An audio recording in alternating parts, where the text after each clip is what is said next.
Economist Stephen Moore is warning that the United States is headed towards a Great Depression. And, gee, you don't think so? Duh! I mean, how can you not, when every person, young and old, every city, every state, every government is indebted up to their necks to the private banksters. And this is truth that, of course, you won't hear on the mainstream media because we have articles like we have this one from NPR that is titled, Fed Goes All Out to Keep Economy Alive During Coronavirus Shutdown.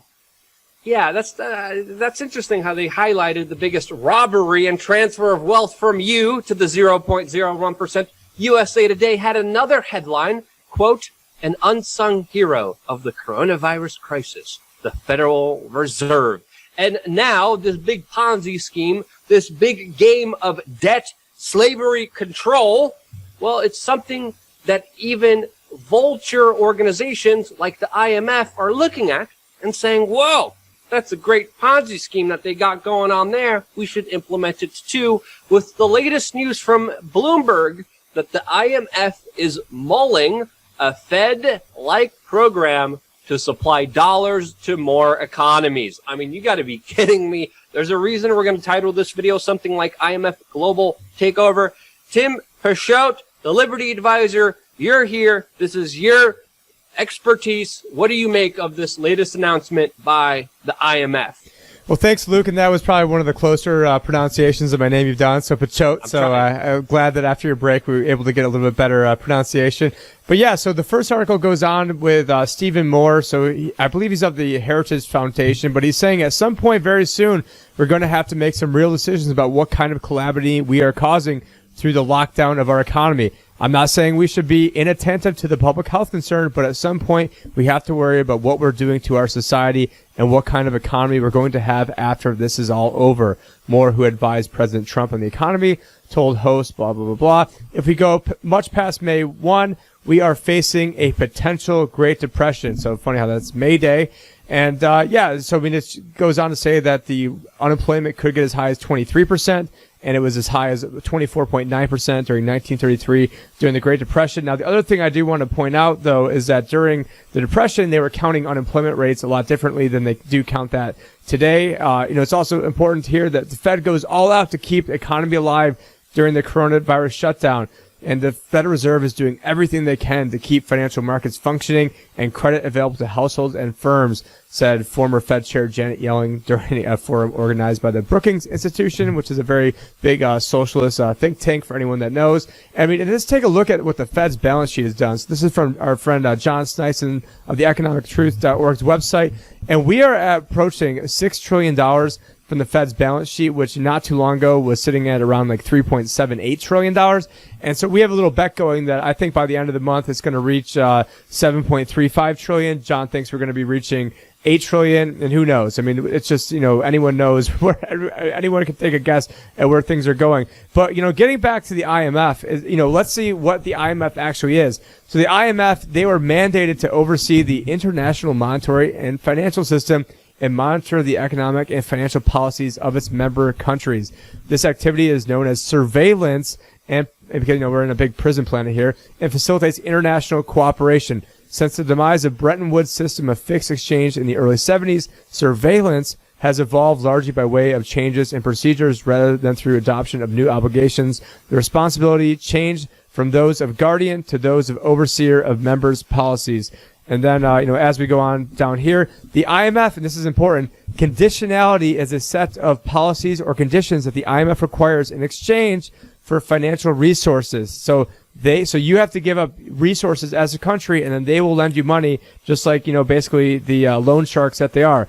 Now, the IMF does require collateral from countries for loans, but also requires government seeking assistance to correct its macroeconomic imbalances in the form of policy reforms. Now, they give out loans that they know there's no way these countries can ever pay them back. And let's just get into this. So the IMF, International Monetary Fund, is not really a fund. It acts like a bank. The World Bank actually acts like a fund.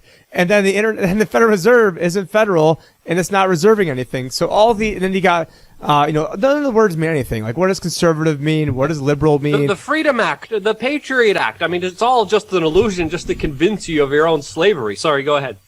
Yeah, no, and so, I mean, this has been, their MO for a long time, is that they'll go to a country, they know they can't pay them, so they'll say, oh, okay, here's, $50 billion, but in exchange, and oh, well, you can't pay that $50 billion, so now we'll lend you $75 billion, so you can pay back that 50 plus the interest for the new one, and then, oh, we've eventually got that noose around your neck so tight that there's nothing you can do, and now, oh yeah, by the way, those ports over there, those resources you have over here, that great water that you have, the gold, the oil, what have you. So, we as a big multinational, conglomerate, we're going to come in here, or, as the IMF, we're going to come in here, which is basically the IMF, pretty much is America, which, and give it to the special interests. It's more of a globalist kind of entity, since these mainly special interest groups are multinational corporations, and they work with the U.S. intelligence agency, of course, to push and pressure third world countries into slavery. So it's somewhat of a similar banking scheme system.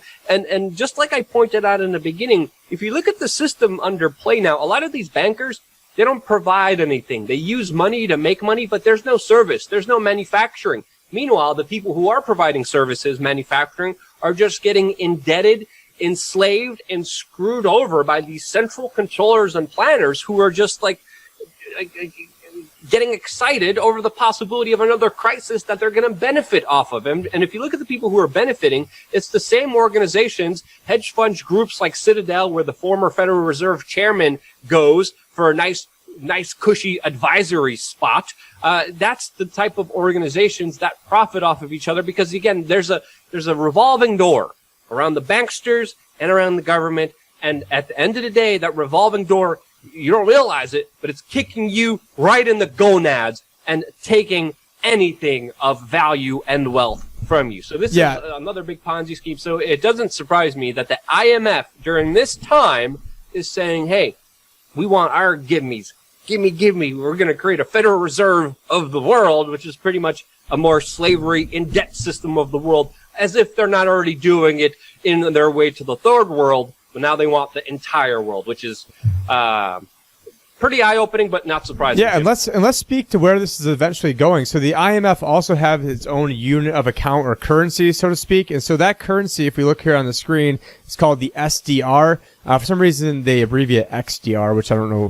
Don't ask me why they do that. But it's 41% US dollar, 30% euro. The renminbi is about 11%. The Japanese yen is 8%, and then the British pound is 8%. Now, one thing that's very interesting to note of that, and I sort of copied you and Jeff Burke in these types of videos, where I did a walk and talk with my dogs in June, and in that video, I was predicting that Facebook's Libra would be modeled after this SDR. That's almost exactly down to a T. But the greater implication of that is that what we'll probably have is eventually where things are going is they want to have a digital dollar. That digital dollar will then be tied up to an international currency. So you might still be over in Europe using, actually, who knows how crazy things are going. They might revert back to their national currencies, but you might still be using a euro, but then the euro is making up 30% of this SDR, of which is 40% of it is the dollar. And so you're still using your currency, but then it's tied to another globalist currency, which is why you have people like, the head of the Rothschild banking family once famously said, I care not who is in power. I'm going to mess this up. I care not who makes the laws. I only care who controls the money, and I control the money, or something like that. And so these are the people that control the money. They control all your resources, and they want to then have all this, whereas it's not about, and we've even talked about Euro bonds. I know John Sneisen has talked a lot about this, is because it's one thing to say, hey, we need to, get together or we need to get together as, a trade unit, or we need to get together, as a United States of Europe. So if you try to pitch, the Euro as, we're going to bind ourselves together and be the United States of Europe, that's a hard sell. If you try to say, oh, we're just trying to make things easy, and we want to have free trade, and we want to, just make things, a lot simpler for the average person, people buy into that. But little do they know that when you tie yourself economically, that is the strongest economic bind, that is basically the strongest bind you can possibly make.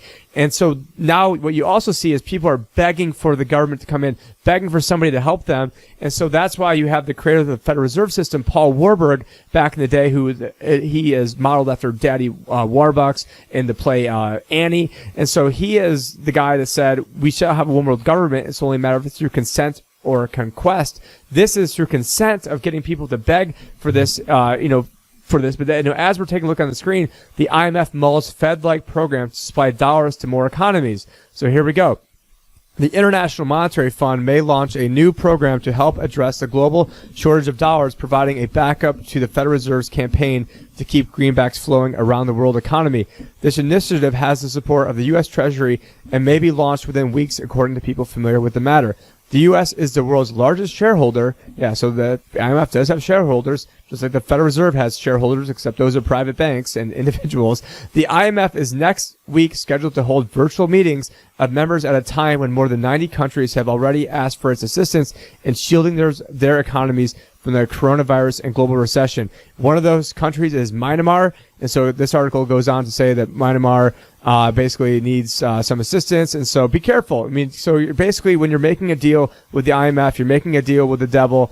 And speaking of the devil, taking a look at the link between the state of the economy and suicide rates. And so, what happens is people lose their job. They're going to start, resorting to, different types of drugs. They're going to start resorting to drinking. They're going to get very depressed. And you're going to see, unfortunately, a huge spike up in suicides. And I don't think it's really, a stretch to say that there's probably going to be, and Luke, I'm sure, probably backs you up on this, probably is going to think there's going to be unfortunately, way more people that probably die as a result of the economic fallout than even of the coronavirus fallout. And this fallout, we're going to lead this into our next video and talk about why the stock market rallied so much today, where things are going, if you should invest or not. So, I'll leave it, back to Luke. But and most importantly, if this is a dead cat bounce, and again, I'm looking at what a lot of the globalists are saying. I just did a video about Henry Kissinger and his latest kind of fear-mongering doomsday warning on the main channel. We are changed. Now we're also seeing former Federal Reserve Chairman Janet Yellen saying the U.S. economic downturn will be a devastating hit, predicting, of course, a major impact in the second quarter. Bernanke says it's going to be a snowstorm. So let's. And I'm from the snowiest place in America, and this is not a snowstorm. Let's just put it that way. Yeah, exactly. So we're keeping a close eye on that. Whether the economy is a dead bounce or not, we're going to be discussing that plus a lot more in the next video. All, of course, information that you can't get on the mainstream media economic news channels that are just bonkers and absolutely have proven themselves not to be right on a lot of these things. So stay tuned for more and check out the next video about the dead cat bounce.